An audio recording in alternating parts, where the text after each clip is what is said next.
Futa Jallo yimɓe Futa ɓe fof mi salminiɓe kala jeyraɗo Futa Jallo mi salmini ɗum kala jeyraɗo laggine mi salminima émission on no wiye Hotiren Futa so yi mi fuɗɗike émission Hotiren Futa mi fuɗɗi Tanti Binta Lali Sow ka Hotiren Futa ko pasque hiɗon andi neɗɗo ala ɓuuri ka mum neɗɗo ala ɓuuri ka jeeyaɗon hara mi salmini moyen Guinée on fof kala ko wiya moyen Guinée DJ Bella Joli salminima tawi on haka galleji mo salmini on salmitike on aka hara mi salmina kay téléspectateur ɓe fof kala mon ɗaro man andi Jama TV hara hiɗen ɗo tous les lundis si Allah ɗo jaaɓi ka émission Hotiren Futa ara mi arte mon hande no hiɗen ɗo ha e 15h30 walla ɗon 40 minutes par ce que kono jeeyi émission on no noddirɗon wo kono mi ɓoyiri ɗo ɗon andi programme ji no ɗuuɗi affaire ji no ɗuuɗi activité ji no ɗuuɗi surtout ko alliance de la sous-région hara mi salmini on mi salmini kala joɗɗo fenɗo ka écran mum no nadde émission on dara DJ Bella Joli antade ko kamɓe woni bimbi kekiɗe si feƴƴi ɗon tun d'abord mi jonna en programme télévision on d'abord hiɗon andi si on naati ka application ka Play Store pardon ka Play Store natton ɗaɓɓi ton application Jama Giɗo Jama TV on so waɗi Giɗo Jama TV on hiyay ɗon application on télécharge on application ɗon wawo ndade télévision mon on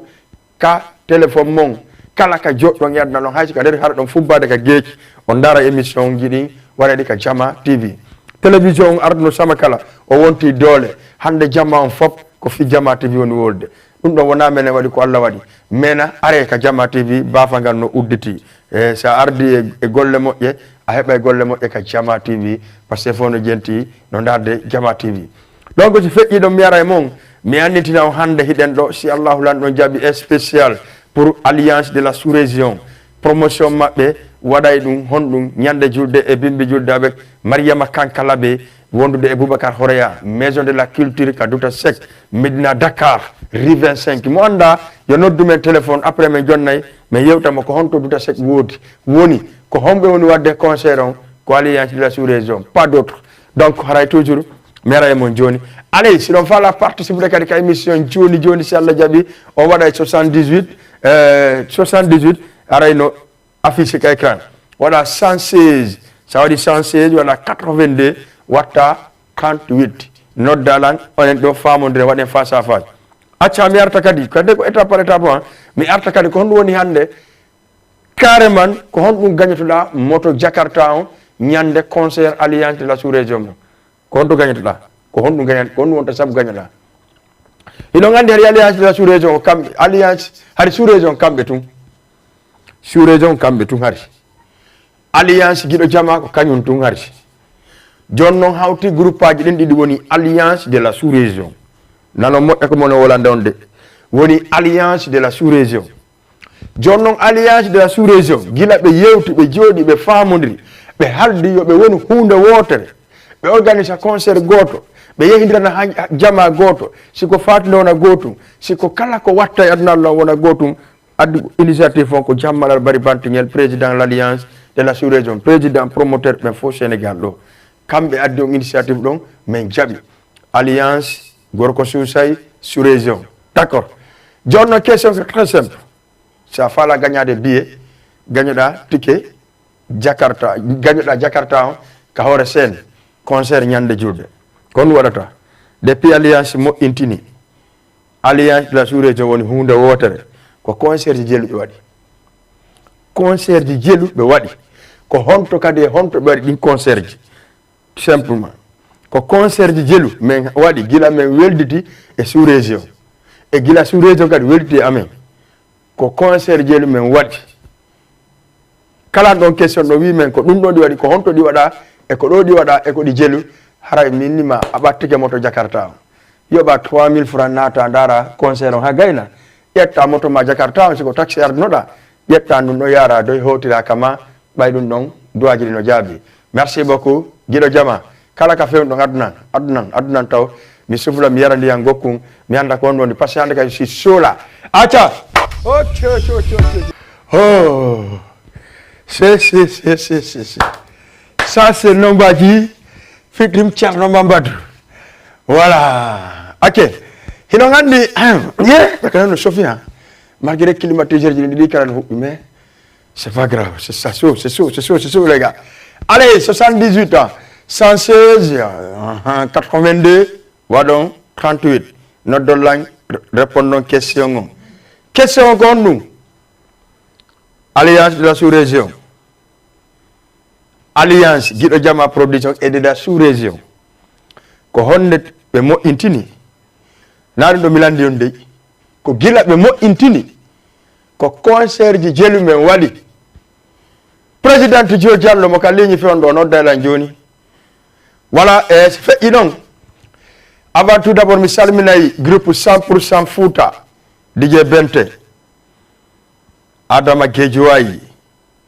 Encore Adama Guedjouayi, parce que 2. Lamarana aussi, hein. Mi salmina la présidente Oumou Hawa et vice-présidente Macron. Ka fans club Mariama Kankalabe. E pande gadi no fewndi be. Hino ngandi hande si tawi 16 yoni jama fuddiki adde ka président Malal Bari Bantingel habbo piji dim pour no aéroport yahire tout à l'heure. Mariama Kankalabe ra hewti Sénégal. Hino ngandi hande si Allah jabi si buri do sedara ko en fottu ka président Malal Bari Bantingel. Voilà immode yahen addoyem la reine de Mourtinang. No wodi grand surprise korto nyande concert mi wolanta on kon dum baydo ngandi pullo Fouta wi a fokkita tum se be andi ka yata wobbe labbo ya le bulle be kalama na non alliance de la sous-région walla Jama TV parce que do ngandi promotion 100% ko Jama TV jogi avec Folie TV voilà haray tigi tigi on mi wi on en salmina sereji ni fop salmine Boubacar Horeya do ngandi mo tawa e programme e yide kadi golle do woni wadde den salmine Aliou Bari chargé l'organisation golle makko den non joni hewti tigi tigi salmine Antaba ko kanko woni adjudant makko kanko hikkondiri kanko Aliou Bari salmine kala ka mobilisation DJ Bente yero salmine commandres kambe woni ka mobilisation salmine Souleymane Bari SB Vision pour le développement. Quand on salmina ma kawoniri wo do hande ande fono prépare ni yawo kay rapport mi salmina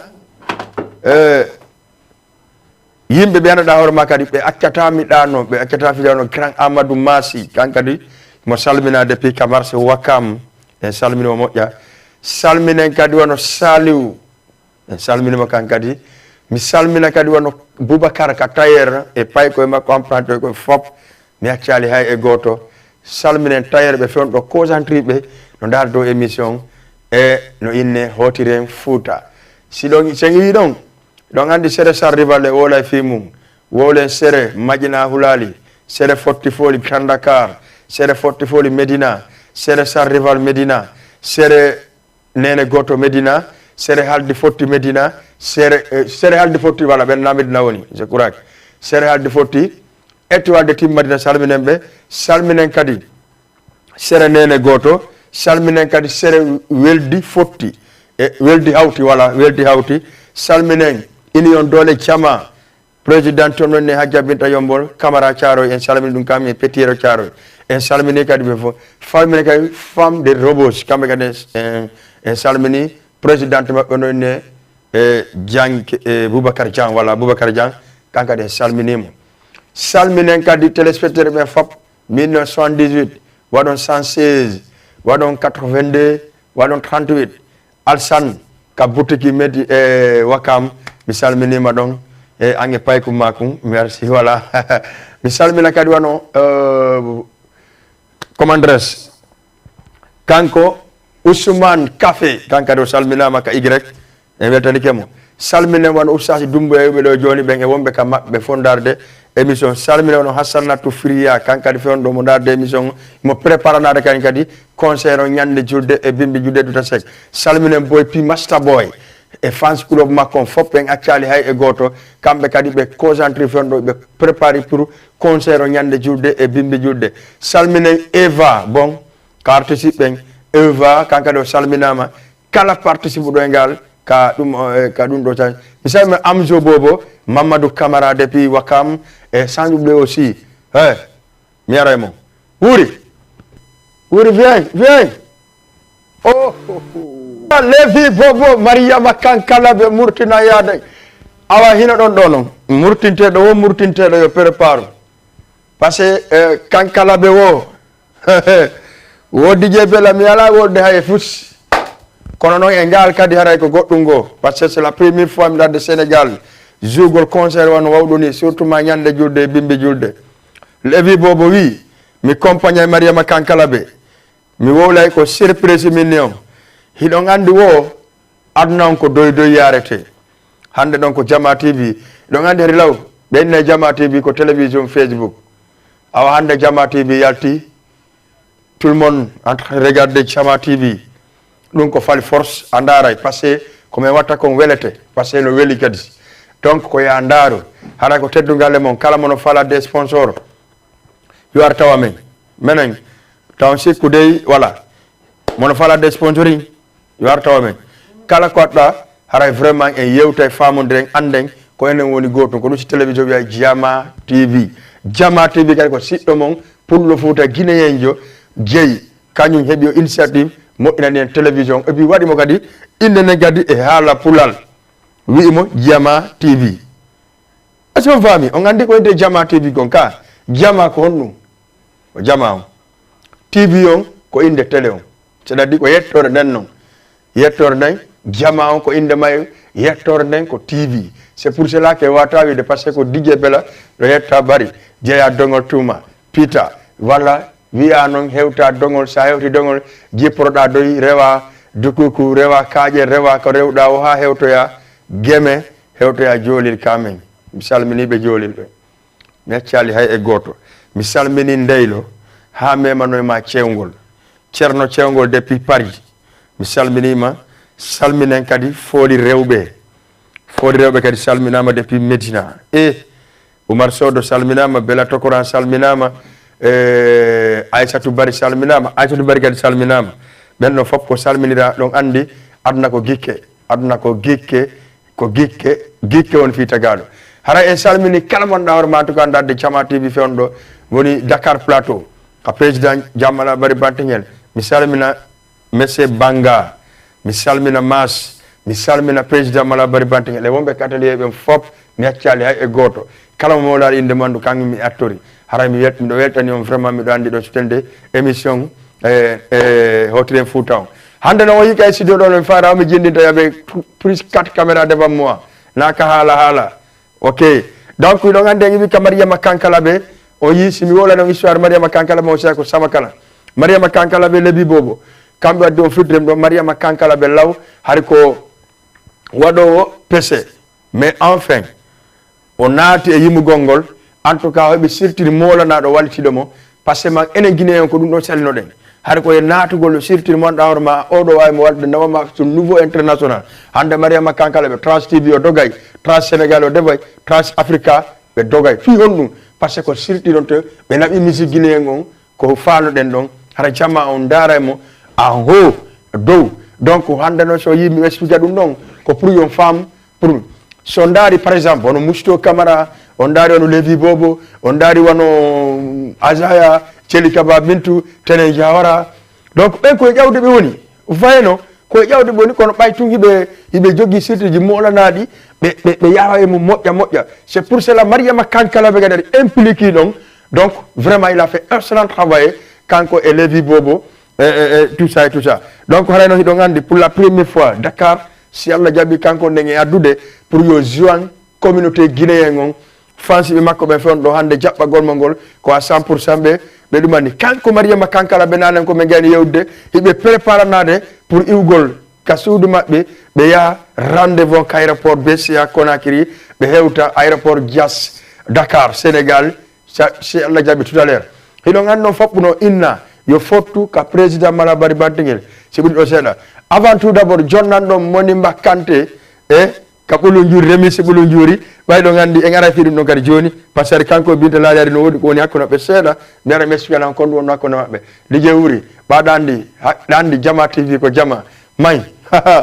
acha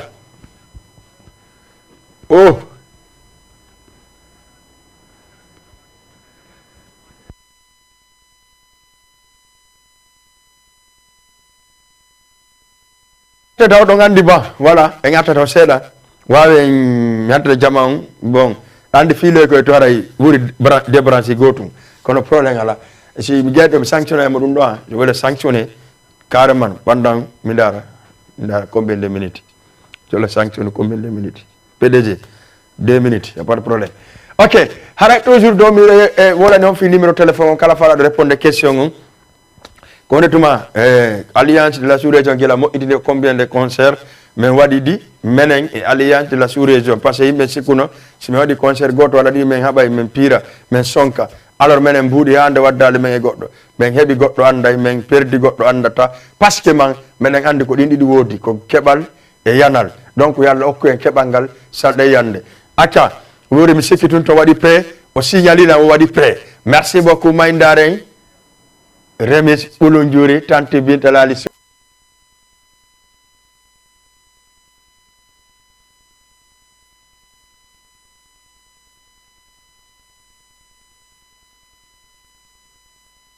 merci beaucoup Remis Ɓulunjuri merci beaucoup ay min kam ko mi vrai yetta sojo ko mi yetta so be jalam ya fe nani ari ko mi ko ro jakam danni bawga voilà haray ɗo gandi en salmina wonɓe darde fewɗo Facebook ɓe fop en accali hay goto bidda oya honno présidente alliance e Gissejo Diallo fewɗo mo dow mo darde émission Boubacar Oya waɗi kolloy merci aussi à Messi Khan merci aussi à voilà Mariam aussi merci beaucoup kala wonɗo darde fewɗo ga en salmini ɗum en weltanike ɗum yo andu tun toujours question on kono téléphone no ko numéro téléphone affiché non hara en waɗay 78 waɗon 116 82 waɗon 38 hara en salmini téléspectateur ɓe fop na o ma o joni noon kadi mi arta e mon e kunji on ɗo ko Monnimma Kanté on andi ɓiɗɗo si tawi woni a baabe ma woni artiste bureau en ma woni artiste an kadi a woni artiste haray a muyno c'est-à-dire ɗe wawi Habib Fatako e ɗo gandi Habib Fatako fenɗo kala somme mo waɗi a tawa c'est excellent ndaare no remisiri Ɓulunjuri en tant que maninkajo o remisi Ɓulunjuri on ha gayni o waɗi mo clip o consultali e jowma morceau o acci ha haala kan fuɗɗi wadde o yehi o jooɗi ka jowma morceau on kanko tan ka nene men Binta Lali Sow min noon ko Pati ami ɗo wawi wiide o wi Pati o wi nene hande menen maninkaɓe si men ƴetti morceau e kiltiri Pullo Fouta walla mi yimi morceau Pullo Fouta ko andi ngollon guinéen on fof woni gotum mais menen kay taw sikku men anda men reena ko réconciliation jano molanaɗo selon e explication maɓɓe on par ce que enen ɗe mari probléme goto sosojo on maninkajo on pullon no mari probléme donc hande no si tawi enen artiste ɓen e hoore mum walla nous les animateurs guinéens par ce que ɗen tawa e artiste on par ce que hande sa nani artiste o yimmi ko kanko DJ jo e kanko animateur jo mo tawa sa nani kay noon animateur jo waɗi pijigo animateur jo sa no waɗa pijigo e ndaroma bon hara moy lolu mais à 95% ko enen woni wadde yarde donc hande o yeyi be yewti kanko tanti Binta Lali tande be remerciement parce que Binta Lali invitano taw ka radio be landimo be ni men nani o remise ma o jiwon wadi o remise ma o wi min Binta Lali dal min jiwon ko wadi remise wadi morceau o remise mais o wolanaali lan mais kadi ko wolnaali lan ko non kadi mi seytina parce que miɗo andi haray welumo et puis miɗo andi ada kilɗir guinéen on no yarde yesso et son famille donc c'est pour cela que hande si tawi e waɗay ɗe wadde o clip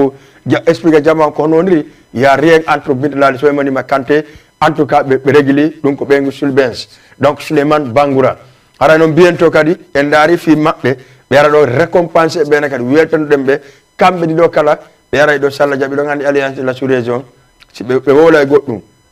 bon a faami ka mi wolta président noon piela no mi hewtoy ɗum e galle ɓe piela ɓe nanda ɓe woli ko ɓe lala yaafe nani président yaafe yande mi tuubi yaafe yande merci aussi voilà mi ara joni e mon taw hawju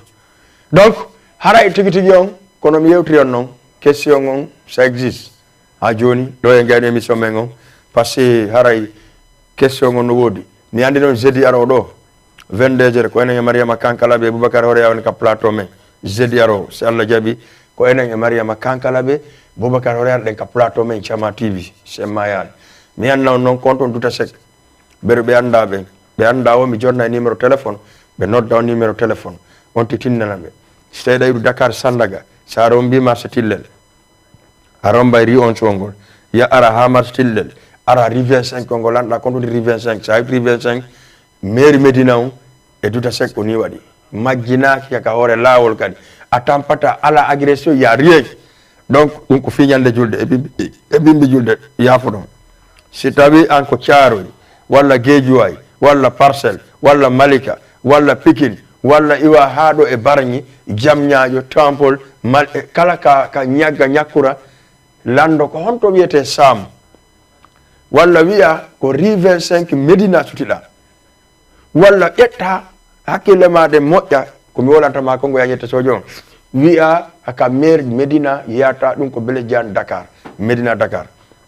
Bele Diane ngol sa hewti don en tout cas haray ko onon jeyi donc so hewti don tum on yi ay direct yimbe ben ka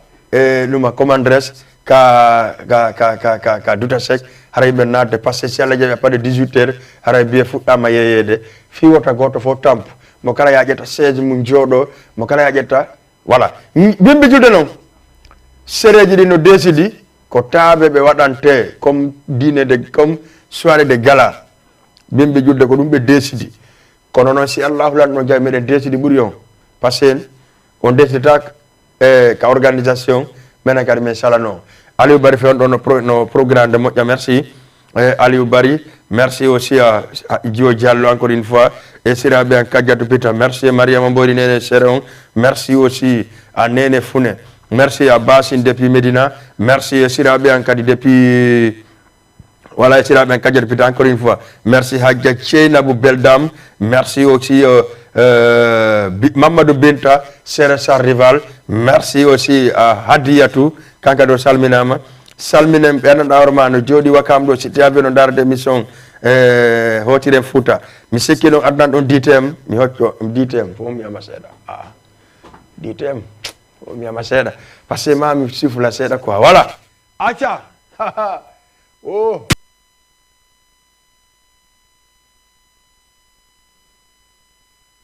be fala signé ditem wallahi azim mo kala wolu ko fala parce do ngande enen walla la barki Mbacke sonalo walla la mo kala wala ko fala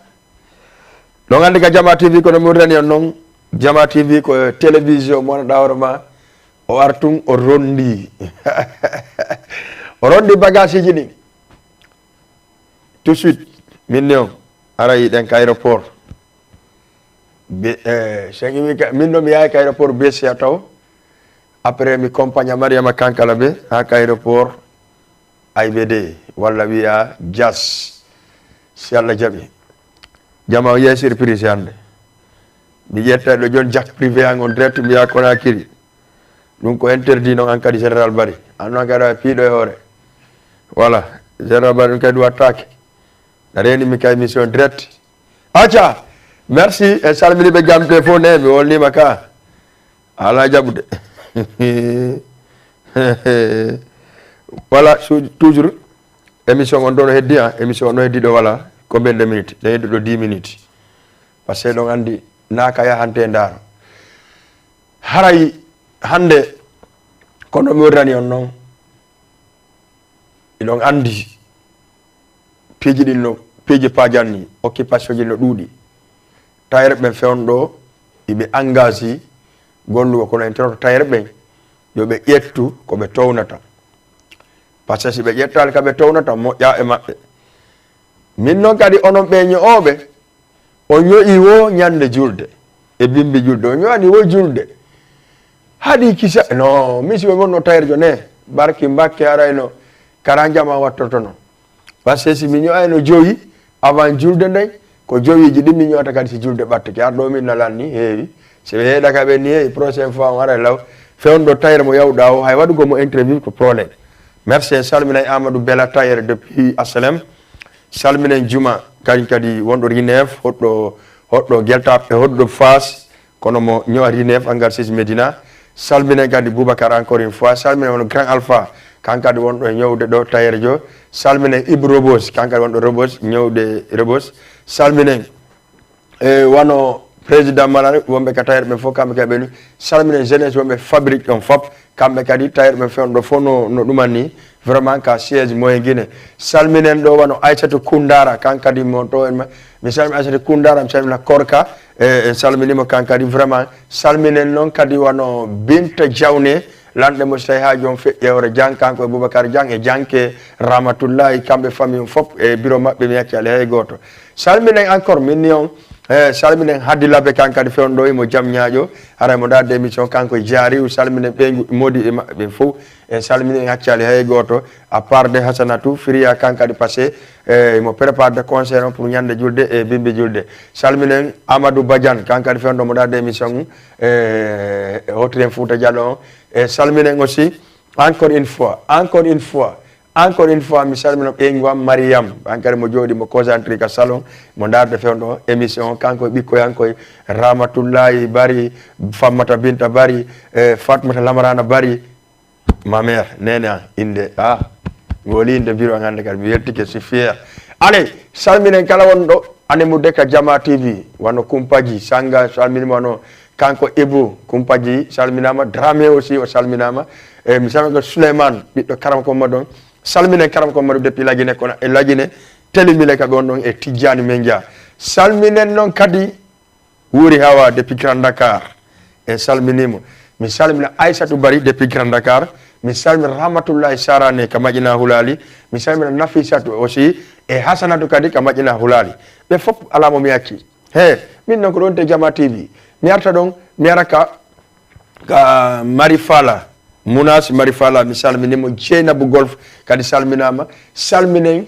kala wonɗo kadi ka Marifala e salmin wano Dieynabou Medina aussi o salminama e salminen kadi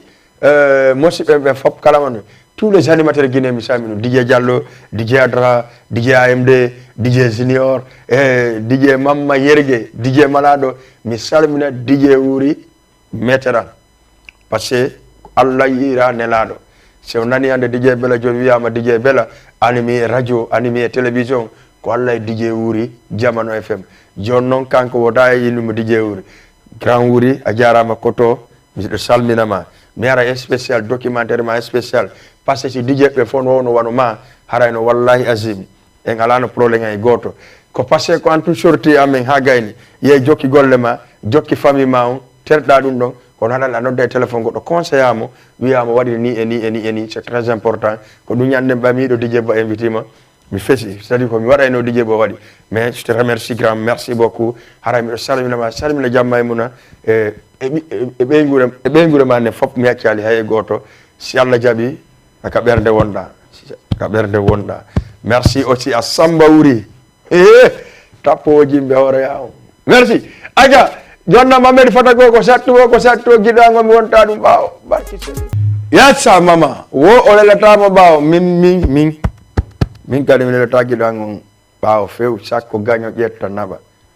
ko sa soli paɗe ɗen ɗe paɗe ko sa solide si goɗɗo watto sina ɗum tankila wattide ɗo hay goto solataɗe woto goto yeggitu ka yani ɗon o yeggito o andita ko feggi tawi goto yeggitu ka feggi ɗon anta ka yani ɗon min ko ɗum tumi wawi wolande mo kala e giɗo mum hande si a daari hayso welino wonno mettino na noon fi ha joni no weeli ara mi salmini jama on a faami mi salmini kadi kala mo gandanɗa hoorema en tout cas no anno émission on no continue ça nous reste 7 minutes ɗo gandi ɗo ko Mamadou Fatako arɗen pay ko gonanɗa hoorema il a même pas 25 ans o golli golle labaɗe ko ɓiɗɗo Sékou Ba Fatako si tawi o yaari ni fotri ni haɗano moƴƴi par ce que déjà kanko mo waɗi manager makko ɗon e Faniko donc Faniko en tout cas meɗen andi men golde makko ko neɗɗo mo ala probléme neɗɗo anduɗo ko honɗum woni neɗɗo hara meden tori Mohamed fata ko respectugol no woni yaade ni o wadira doy hara non na yo piiji den dawrama en tout cas ça va pas pour lui parce que yido andi hande ko tigi tigi on fo be bibbe segba fata ko sayni be wata yimude hara woli ko welayma parce que be wa yimu gongol kono erreur mabbe ko hondum yido andi kadi ko non erreur on tigi tigi mais ko non goddo hebata fo donc ren salmini kala fansi jo Mohamed Junior Fatako e salmini téléspectateur be fo be dalde Jama TV et salmini le caméraman aussi merci vient d'arriver là salminen kadi ben dawrma en tout cas hande no jogiti ho yahangol Mariama Kankalabe jinda kanyum kadi wada carnaval tout le monde hara salmini dum donc salminen fans club Mariama Kankalabe on e min benno welami parce que kambe woni première fois créé gol fans club Mariama Kankalabe la reine de Mourtinan do sedara mo Sénégal Dakar hara mo walo ka hotel makko o photo jango répétition ji di fuddo conférence de presse vendredi si Allah jabi hara dum ko conférence de presse mo la do te vendredi hara ko teddungal jama on fop wota goto tultu sakoleta merci Ibrahima Sori Kali la sous-région kanka do yurni kelando merci aussi Ibrahima Diallo secrétaire non chargé social merci secrétaire général merci beaucoup hara toujours e yahay arten parce que kono modo no mi andi hande jama no kippi tabasio mo me zedi son jila no e téléphone ngande zedi si Allah jabi comme kon mi worani on non haray ko Mariama Kankalabe Boubacar Horeya comme boni premier auditeur nem fokkinno allo oui jarama sona si sawa nanga def ça va ya ci jam wa may jam do wañi télé bi touti ha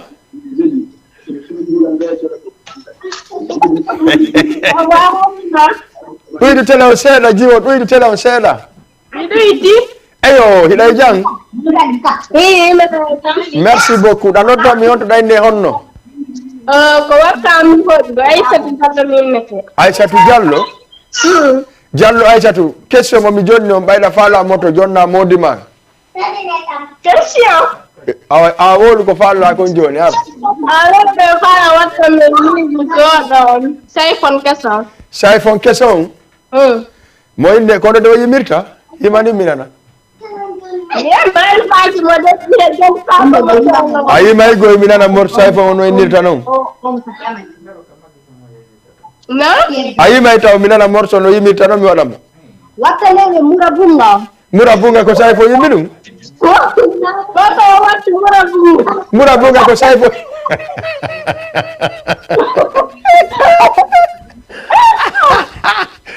Woi, murabu ajori misanju sayfo mada murabunga. No, abonomi eto ma honno Aissatou. Murabunga dandi joma murabunga fe'inino mi watta morso maydo do. Fatou Lisa ndey mi murabunga ono no lat mayino. O mayani. Awaje do no mi tegande joni. Aja, merci beaucoup Aissatou depuis Wakam. No day Fatou Lisa yimi murabunga on don de yalla hirno mo yafo. Tay no yo mayali ala ko. Merci beaucoup. Voilà, merci vraiment Aissatou mi yetani kema ange be onduda me fondare télévision kamon. Merci Général Bari. Voilà, andi goy minima lanka télé direct. Merci beaucoup à Général Bari. Merci haray toujours. Donc andi fon doni ko batu émission la ni sinami holla no Ibrahima sur direct ka plateau do wara o salmina jama on be prépare wande si surprise wadi mimi waday Ibrahima sori nati ka plateau natu ka plateau ça c'est surprise do ay PDG nganda surprise voilà sorry avant tout d'abord salut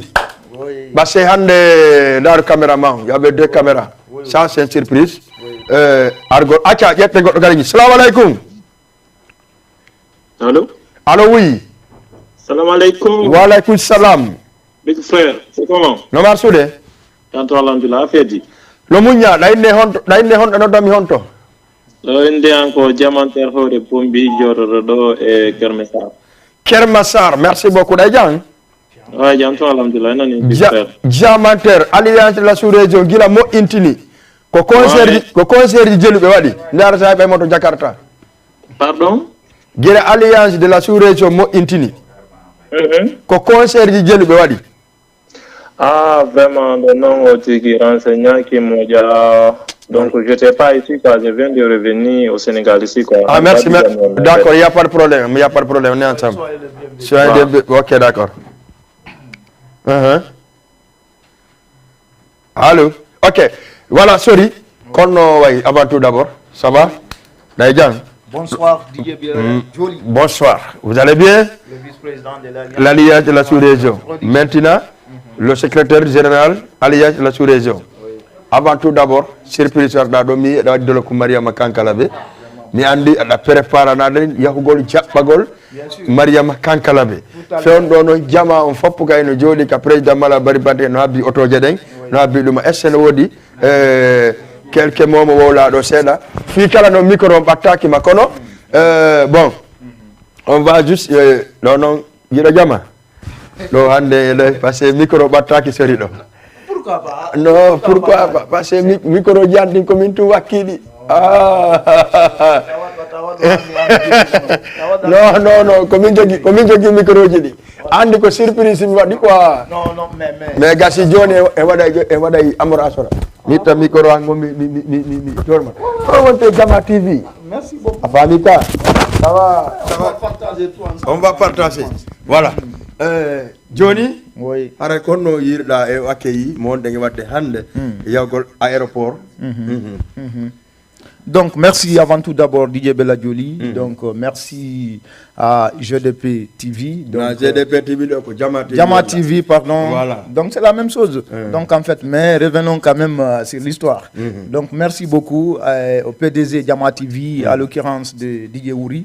Merci toi aussi et merci l'ensemble du personnel donc de Jama TV. Donc aujourd'hui on est dans le local donc de Jama TV justement pour parler donc l'arrivée de Mariama Kankalabe. Donc la reine de Mourtina, Inch'Allah, il sera là tout à l'heure, vraiment à l'aéroport d'AIBD. Donc déjà le préparatoire, Andy Fendonini, Aïdolo Kunkunka. Le secrétaire général. Donc maintenant, c'est que l'essentiel, préparatif Diding. Déjà, Fendonini, la nuit clôture. Donc au départ, on tout dit. Déjà actuellement, ni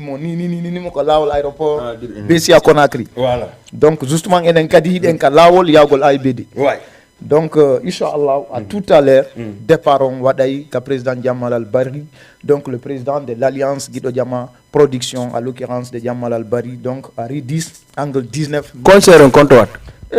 Concert on non lani danoma fi mudum dandi duta sek ko fowmu ka andi don duta sek Medina ka rentrer donc face à la mairie. La maison de la culture. Maison de la culture Douta Sek. C'est-à-dire ça nama culture ko do wadede ko donc. Merci. Culture kala ko wadete. Andanda horema ko don maison de la culture Douta Sek. Fop ka andi don. Acha Jama TV toujours ko ni nyanda wo e sono wo. PDG tasi pandande ya fo yande. Haray tigi on ko gonga.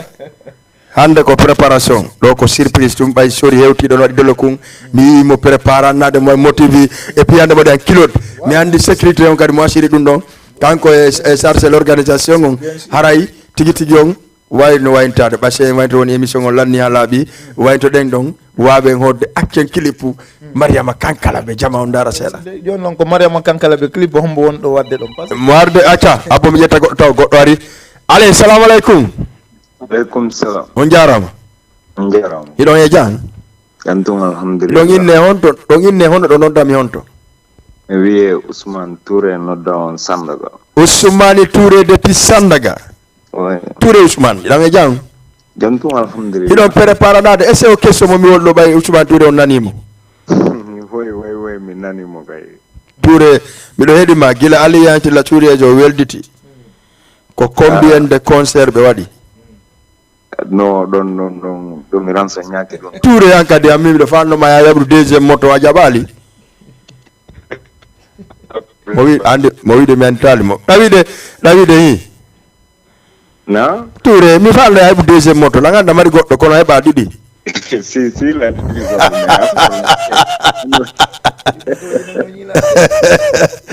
Ok, Ousmane Touré mi hedi ma way ka Jama TV. no golle no welde. Sawa alhamdulillah.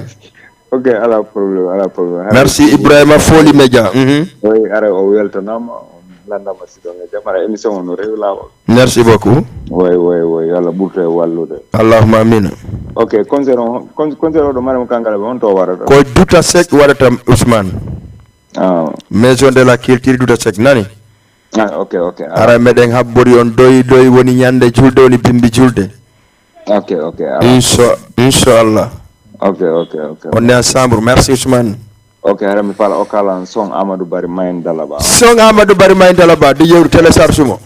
Oui. Parce que do foko gotum. Menen ko wiya Dalaba boje foko gotum. Ok. D'accord, merci Ousmane Touré. Ok, merci beaucoup. Ok. Voilà,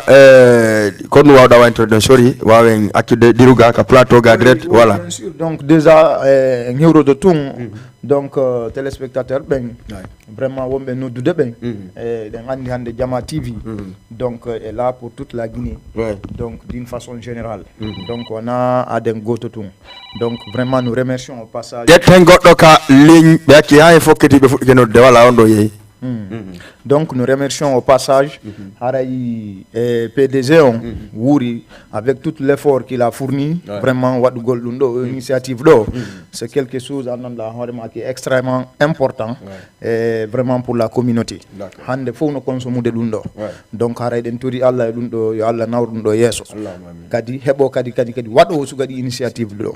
Parce que hunde kala ko yida vraiment haray no landi piji buy surtout concurrence si woni tum haray en tout cas évaluation haray yahay donc haray hande ide weltanimo de weltani kadi vraiment onon personnel ben Jama TV do parce que golleji gondo wadde kon rewi lawol donc c'est ça qu'on souhaite hande si tawno mo beno yidirani dum do ni vraiment haray communauté on haray piji buy vraiment sanzaina donc haray toujours revient inchallah haray fi concert on yimbe min landa de concert on continue wadde donc déjà yimbe ko yo andu ko centre culturel Douta Seck wondon Médina face à la mairie de Médina donc ça iwritelen sandagato a ari hanka marché hida arde lando tum mairie on hino Douta Seck dum do metta andugol parce que haysi da feddude auto hida reni haray Douta Seck no ni centre culturel haray maison de jeune haray no Potala non sorry miara allo oui on jarama nana to hino e jang bien alhamdulillah j'espère que Kwachadu Barika na Kwachadu Bari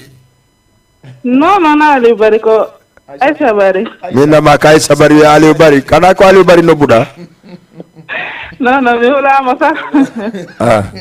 min ko mi do ande ko nyande ngano dilanka mi no dido de nyande mi jonnuma numéro a noddalam pour ye waddu émission Dilla tay numéro no men no dettido non tay no wonda wole de non no yaay mi faamaade mo tay moƴƴa wawda wa yetta sojo mi jonta mo joni awa inchallah d'accord acha Aissatou Bari mi do hedima no ko sabudu rek mi noddino ɓayde ñande nga mi nodduno ɗon so en ɗo wol ɗon no gasa so tawi woni feere heɓi ke on invité lan to min ɓe ok joni mi nodditi ɗo ɓay hannde par ce que yaade ɗum fof télé jaɓaade ƴettu numéro 76 voilà wadu 481 96 82 d'accord nani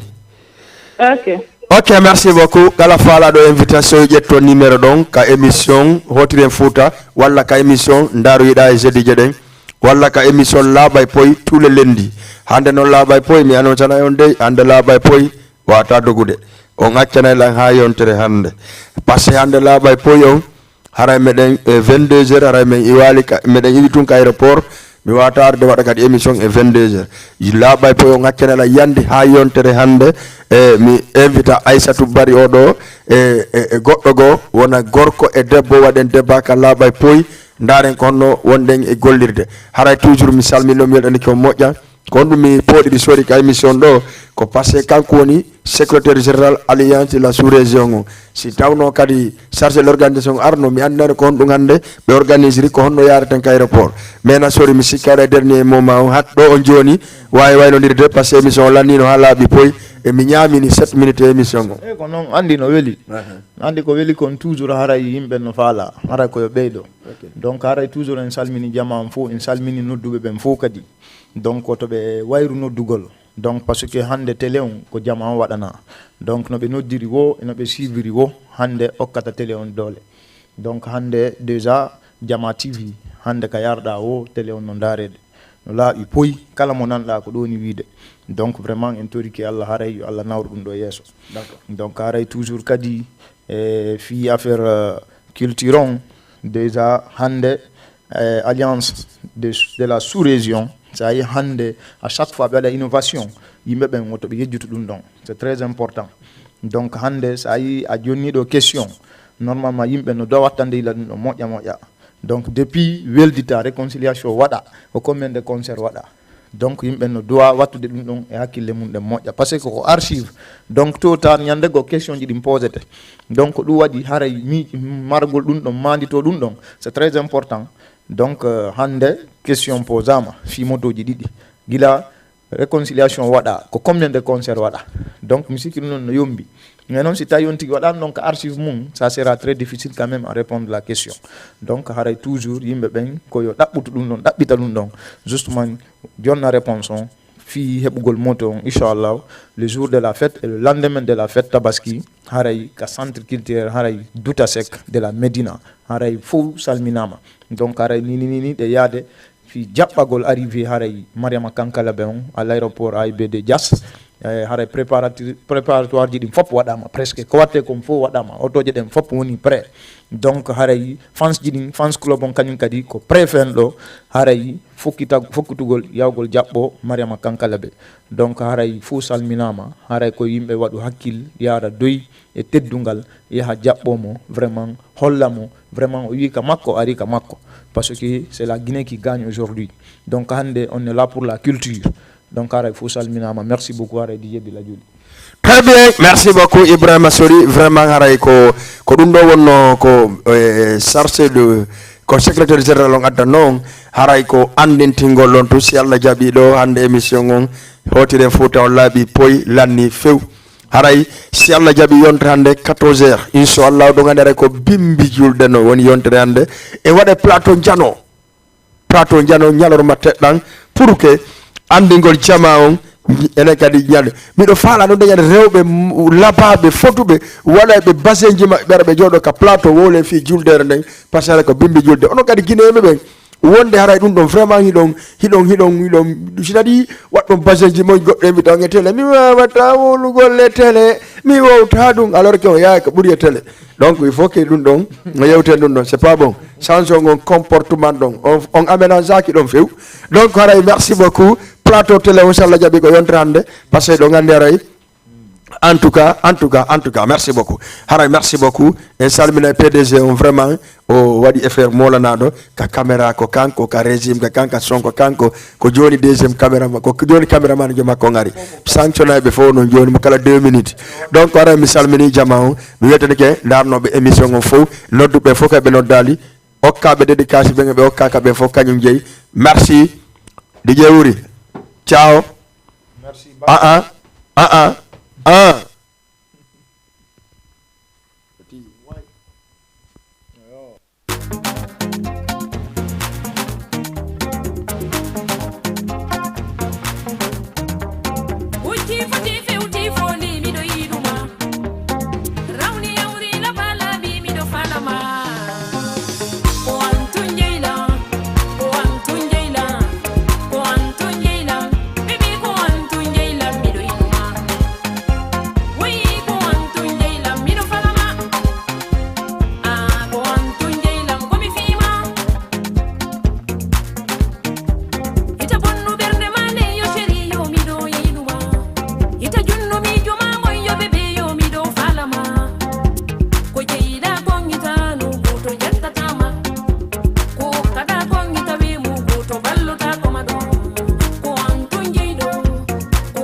What the time